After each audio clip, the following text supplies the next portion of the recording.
दोस्तों, यह वीडियो उन लोगों के लिए है जो स्वामी विवेकानंद जी के संदेश को सुन करके उन पर अमल करना चाहते हैं और उनको जीवन में अपना करके अपना तथा अपने साथ साथ अपने समाज और देश का नाम रोशन करना चाहते हैं। तो आइए शुरू करते हैं।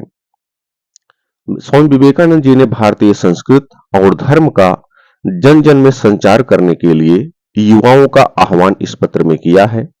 ये पत्र स्वामी जी ने 19 नवंबर 1894 को न्यूयॉर्क से भारत के श्रीयुत आलासिंगा, पेरुमल आदि भक्तों को लिखा था। तो पत्र इस प्रकार से है। यह बड़े संतोष की बात है कि अब तक हमारा कार्य बिना रोक टोक के उन्नति ही करता चला आ रहा है। इससे हमें सफलता मिलेगी और किसी बात की आवश्यकता हमें नहीं पड़ेगी। सिर्फ आवश्यकता है केवल प्रेम, अकपटता और धैर्य की। इहलोक और परलोक में यही बात सत्य है।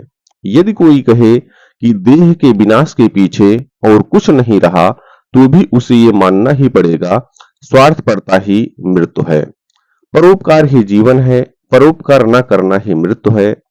ऐ युवाओं, सबके लिए तुम्हारे हृदय में दर्द हो। गरीब, मूर्ख, पद दलित मनुष्यों के दुख का तुम अनुभव करो। संवेदना से तुम्हारा हृदय भरा हो और यदि कुछ भी संशय हो तो सब कुछ ईश्वर के समक्ष कह दो। तुरंत ही तुम्हें शक्ति, सहायता और अदम्य साहस का आभास होगा। गत 10 वर्षों से मैं अपना मूल मंत्र घोषित करता आया हूं, प्रयत्न करते रहो। और अब भी मैं कहता हूं कि अकिंचन प्रयत्न करते चलो। जब चारों ओर अंधकार ही अंधकार था, तब भी मैंने प्रयत्न करने को कहा था। अब तो कुछ प्रकाश नजर आ रहा है, अतः अब भी मैं यह कहूंगा कि प्रयत्न करते रहो। वत्स उरोमा अनंत, वत्स उरोमा अनंत नक्षत्र रचित आकाश की ओर भयभीत दृष्टि से मत देखो, वह हमें कुचल डालेगा। धीरज धरो, फिर तुम देखोगे कि कई घंटों में वह सब का सब तुम्हारे पैरों तले आ गया है। धीरज धरो, न धन से काम होता है, न यश काम आता है, न विद्या। प्रेम से ही सब कुछ होता है। चरित्र ही कठिनाइयों की संगीन दीवारें तोड़कर अपना रास्ता बना लेता है। अब हमारे सामने यह समस्या है, स्वाधीनता के बिना किसी प्रकार की उन्नति संभव नहीं है। हमारे पूर्वजों ने धार्मिक चिंता में हमें स्वाधीनता दी थी और उसी से हमें आश्चर्यजनक बल मिला है। पर उन्होंने समाज के पैर बड़ी बड़ी जंजीरों से जकड़ दिए और उसके फलस्वरूप हमारा समाज, थोड़े शब्दों में यदि कहें तो ये भयंकर और पैशाचिक हो गया है। दूसरों को हानि न पहुंचाते हुए मनुष्य को विचार और उसे व्यक्त करने की स्वतंत्रता मिलनी चाहिए। एवं उसे खान पान, पोशाक, पहनावा, विवाह, शादी आदि हर एक बात में स्वाधीनता मिलनी चाहिए।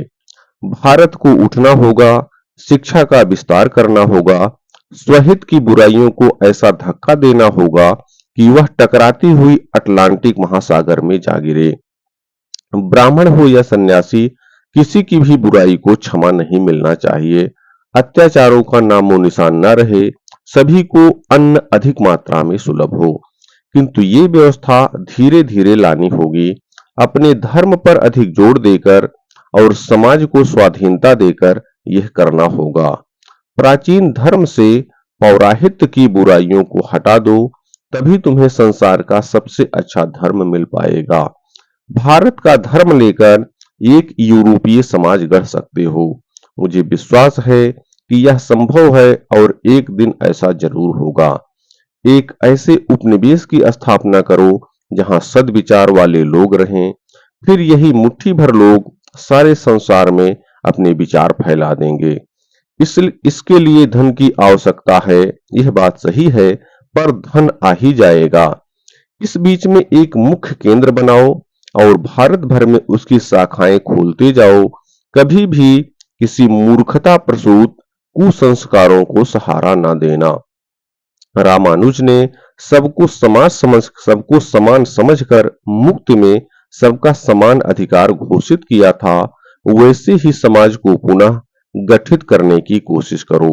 उत्साह से हृदय भर लो और सब जगह फैल जाओ। नेतृत्व करते समय सबके दास बनो, निस्वार्थ रहो, कभी भी एक मित्र के पीछे निंदा करते ना सुनो। धैर्य रखो, तभी सफलता तुम्हारे हाथ आएगी। काम करो, काम करो, औरों के हित के लिए काम करना ही जीवन का लक्षण है। हाँ, एक बात पर सतर्क रहना, दूसरों पर अपना रौब जमाने की कोशिश न करना, दूसरों की भलाई में काम करना ही जीवन है। मैं चाहता हूं कि हम में किसी प्रकार की कपटता, कोई दुरंगी चाल ना रहे, कोई दुष्टता ना रहे। मैं सदैव प्रभु पर निर्भर रहा हूं, सत्य पर निर्भर रहा हूं, जो कि दिन के प्रकाश की तरह उज्जवल है। मरते समय मेरी विवेक, बुद्धि पर ये धब्बा न रहे कि मैंने नाम या यश पाने के लिए ये कार्य किया। दुराचार की गंध या बदनीयति का नाम भी न रहने पाए। किसी प्रकार का टाल मटोल या छिपे तौर पर बदमाशी या गुप्त शब्द हम में ना रहे। गुरु का विशेष कृपा पात्र होने का दावा भी ना करें, यहाँ तक कि हम में कोई गुरु भी ना रहे। साहसी युवाओं, आगे बढ़ो, चाहे धन आए या ना आए, आदमी मिले या ना मिले, तुम्हारे पास प्रेम है। क्या तुम्हें ईश्वर पर भरोसा है? बस आगे बढ़ो, तुम्हें कोई नहीं रोक सकेगा। सतर्क रहो, जो कुछ असत्य है उसे पास न फटकने दो। सत्य पर दृढ़ रहो, तभी हम सफल होंगे। शायद थोड़ा अधिक समय लगे, पर हम सफल अवश्य होंगे। इस तरह काम करते जाओ कि मानो मैं कभी था ही नहीं। इस तरह काम करो कि तुम पर ही सारा काम निर्भर है। भविष्य की सदी तुम्हारी ओर देख रही है। भारत का भविष्य तुम पर निर्भर है। काम करते रहो, काम करते रहो, काम करते रहो। तुम लोगों को मेरा ढेर सारा आशीर्वाद।